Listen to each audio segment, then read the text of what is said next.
কক্সবাজারের উখিয়ার বর্ধিত ক্যাম্প ২০ চারপাশ অনেকটাই পাহাড় বেষ্টিত। এখানেই লাখো রোহিঙ্গার সঙ্গে ইফতার করবেন জাতিসংঘের মহাসচিব অ্যান্টনিও গুতেরেস ও প্রধান উপদেষ্টা অধ্যাপক মোহাম্মদ ইউনুস। একই সঙ্গে হেলিপ্যাডের কাছে একটি সেন্টারে রোহিঙ্গা কমিউনিটি নেতা, ধর্মীয় নেতা, শিক্ষক ও নারীদের সঙ্গে বৈঠক করবেন। তাই পুরো এলাকায় চলছে প্রস্তুতি। এরই মধ্যে জোন ভাগ করে রোহিঙ্গাদের বসার জন্য বিছানো হয়েছে ত্রিপল, তৈরি করা হয়েছে নিরাপত্তা নিয়ন্ত্রণ কেন্দ্র।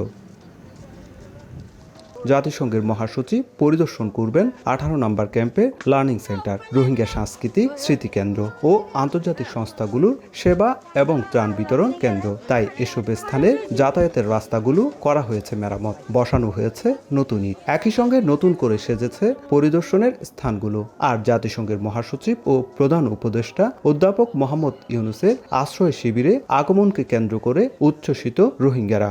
আর কথা আছে নাকি ডক্টর ইউনুস সাহেব বাংলাদেশে যা এখন বড় আছে বেশি খুশি লাগে তাই আর সাথে দিয়ে আমাদের ইন্টারন্যাশনাল বড় ইন্টারনেট গুডরেস তাই দিয়ে বেশি খুশি লাগে তা আর আলহামদুলিল্লাহ আরে সাফ সুতরা জিন গড়া হর আর সিমাদিন করি তাই সুন্দর করে আইব দিয়ে আমার বেশি খুশি লাগে মাশাআল্লাহ। নিশ্চয় আছে যে তার লই কিরি দলে বলা ডক্টর ইউনুস লই দিলে আর হস্টকলরে বুঝে হারি বলা আর এন্টারভিউ সাই থাকি তাই ডক্টর মোহাম্মদ ইউনুসরে আর ওয়েলকাম করি।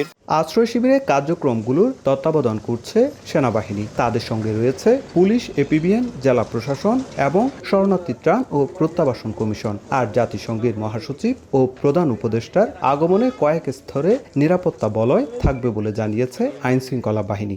সিকিউরিটি অ্যাসেসমেন্ট করে যে রুট প্রোটেকশন থেকে শুরু করে সব বিষয়ে আমাদের সার্বিক একদম নিশ্চিদ্র নিরাপত্তা ব্যবস্থা থাকবে।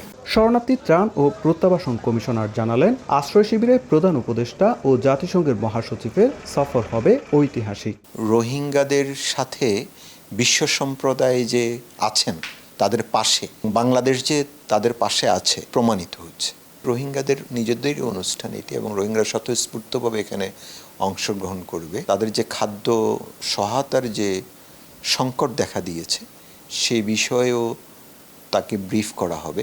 এদিকে বুধবার মন্ত্রিপরিষদ বিভাগ এক প্রজ্ঞাপনে ১৩ থেকে ১৬ মার্চ পর্যন্ত বাংলাদেশে সফরকালীন জাতিসংঘের মহাসচিবকে অতি গুরুত্বপূর্ণ ব্যক্তি হিসাবে ঘোষণা করেছে।